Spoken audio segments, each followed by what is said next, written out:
और इन तहखानों के अंदर कई तरह के हीरे जवाहरात, तरह तरह का खजाना मिला, जिसकी कुल वैल्यू 1 लाख करोड़ से भी ज्यादा बताई गई। क्या आप जानते हैं भारत में एक ऐसा भी मंदिर है जिसके तहखाने आज तक कोई खोल नहीं पाया। यहां तक कि ये रहस्य आज भी अनसुलझा है। जब सुप्रीम कोर्ट ने आदेश दिया इन तहखानों को खोलने का, तो ऐसा चमत्कार हुआ कि सरकार को भी अपने कदम पीछे हटाने पड़े। यह कहानी किसी फिल्म की नहीं है। यह कहानी है केरल के तिरुवनंतपुरम में स्थित पद्मनाभ स्वामी मंदिर की। यह मंदिर मुख्य रूप से भगवान विष्णु को समर्पित है। यहाँ पर भगवान विष्णु की शेषनाग पर शयन करते हुए इतनी सुंदर प्रतिमा है, एक पल के लिए देखो तो इंसान देखता रह जाए। यह मंदिर जाना जाता है अपने सुंदर संस्कृति के लिए, अपनी विशिष्ट वास्तुकला स्थापत्य के लिए। यह मंदिर हमेशा से लोगों के लिए बड़ा आकर्षक रहा है। यहाँ पर मौजूद 7 तहखाने सबके आकर्षण का केंद्र रहे हैं। सरकार के माध्यम से एक एक करके 6 तहखानों को खोला गया और इन तहखानों के अंदर कई तरह के हीरे जवाहरात, तरह तरह का खजाना मिला, जिसकी कुल वैल्यू 1 लाख करोड़ से भी ज्यादा बताई गई। लेकिन जब बारी आई 7वां तहखाना खोलने की, तो सरकार को भी अपने कदम पीछे हटाने पड़े।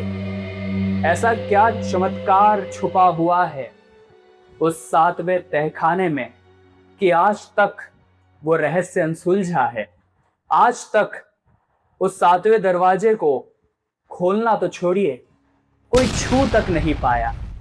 आज की वीडियो में बहुत बड़े रहस्य से पर्दा उठने वाला है। उस तहखाने के अंदर आखिर क्या छुपा हुआ है? क्या कोई श्राप है या फिर कोई ऐसी ऐतिहासिक या आर्थिक व्यवस्था जिसे जानना बड़ा जरूरी है? ये सच्चाई जानने के लिए हमें समय के पहिए को पीछे घुमाना पड़ेगा। बात है 18वीं शताब्दी की। ये बात है 18वीं शताब्दी की, जब त्रावणकोण के महाराजा मार्तंड वर्मा ने अपना पूरा राजकोष, अपनी सारी संपत्ति, जमीन पद्मनाभ स्वामी मंदिर के नाम कर दी। कुल मिलाकर असली राजा उस क्षेत्र का भगवान विष्णु को बना दिया और खुद बन गए उनके सेवक। जिसके बाद यह मंदिर जाना जाता है अपनी सुंदर कलाकृति भगवान के लिए और विशेष तौर पर मंदिर के नीचे बने हुए 7 तहखानों के लिए। जब साल आया 2011 का, तो सुप्रीम कोर्ट ने इस मंदिर की संपत्ति का आकलन करने के लिए एक समिति का गठन किया। इस समिति का मुख्य उद्देश्य था पद्मनाभ स्वामी मंदिर में मौजूद समस्त संपत्ति का आकलन करना कि वहां कितना पैसा मौजूद है, कितना खजाना मौजूद है। उस समय वहां के पुजारियों ने, जो त्रावणकोण का राज परिवार आज भी मौजूद है, उन्होंने और समस्त स्थानीय लोगों ने इस चीज का बड़ा विरोध किया कि आप उन तहखानों को नहीं खोल सकते, क्योंकि वो सिर्फ एक तहखाने नहीं है। जिस प्रकार से गर्भगृह की महिमा होती है, उसी प्रकार से पद्मनाभ स्वामी मंदिर में उन तहखानों की महिमा है। आप उसके साथ छेड़खानी नहीं कर सकते। गांव के बुजुर्ग लोगों का कहना था, अगर एक बार वो तहखाना खुल गया तो सब कुछ बर्बाद हो जाएगा। लेकिन फिर भी सरकार ने किसी की नहीं सुनी। कहते हैं एक समय था जब उस 7वें तहखाने को बड़े ही उचित प्रबंधन के साथ नाग बंधन के गुप्त मंत्रों से बंद किया गया था। जैसे खोल पाना किसी साधारण इंसान के बस की बात नहीं थी। लेकिन फिर भी 2011 में कुछ ऐसा हुआ जिसके बारे में सुनकर आपके भी होश उड़ जाएंगे। 2011 में सरकार ने जो समिति बनाई, उन्होंने बिना सोचे समझे और बिना किसी उचित प्रक्रिया के एक एक करके उन तहखानों को खोलने का काम शुरू कर दिया। भगवान के पहले तहखाने को खोला गया, दूसरे तहखाने को खोला गया, हर तहखाने से ढेर सारा खजाना प्राप्त हुआ। हर तहखाने से हीरे जवाहरात, तरह तरह के आभूषण प्राप्त हुए और उन आभूषणों की, उस खजाने की जो 6 तहखानों से प्राप्त हुआ था, उसकी वैल्यू तकरीबन 1 लाख करोड़ से भी ज्यादा बताई गई। लेकिन बारी जब आई 7वें तहखाने को खोलने की, जिसे वॉल्ट बी भी कहा जाता है, तो सब अचानक से घबरा गए, क्योंकि सबका कहना था कि ये 7वां दरवाजा जो खोलने की कोशिश करेगा, उसके साथ साथ उसका पूरा वजूद समाप्त हो जाएगा। आखिर क्या था इस 7वें दरवाजे में? जब समिति इसे खोलने की ओर आगे बढ़ी तो ये काफी विशाल दरवाजा था। अन्य तहखानों के ऊपर तो बड़े बड़े ताले लगे हुए थे, जंजीरें बंधी हुई थी, हैंडल्स लगे हुए थे, लेकिन ये जो तहखाना था, इसके ऊपर कोई हैंडल नहीं था, कोई ताला नहीं था। बस 2 विशालकाय फन फैलाए सांपों की आकृति बनी हुई थी, जो दिखने में काफी भयानक सा लग रहा था। लेकिन समिति को सरकार की बात तो माननी ही थी। जैसे ही वे लोग उस दरवाजे को खोलने के लिए आगे बढ़े, अचानक से उन्हें कुछ सुनाई देने लगा। एक ऐसी ध्वनि जैसे मानो ढेर सारे नाग एक साथ फुंकार भर रहे हो। जैसे जैसे समिति उस दरवाजे की ओर बढ़ रही थी, दरवाजे को छूने का प्रयास कर रही थी, उस स्थान पर अजीब सी हलचल होने लगी, मानो एक तेज भूकंप सा झटका महसूस हुआ हो।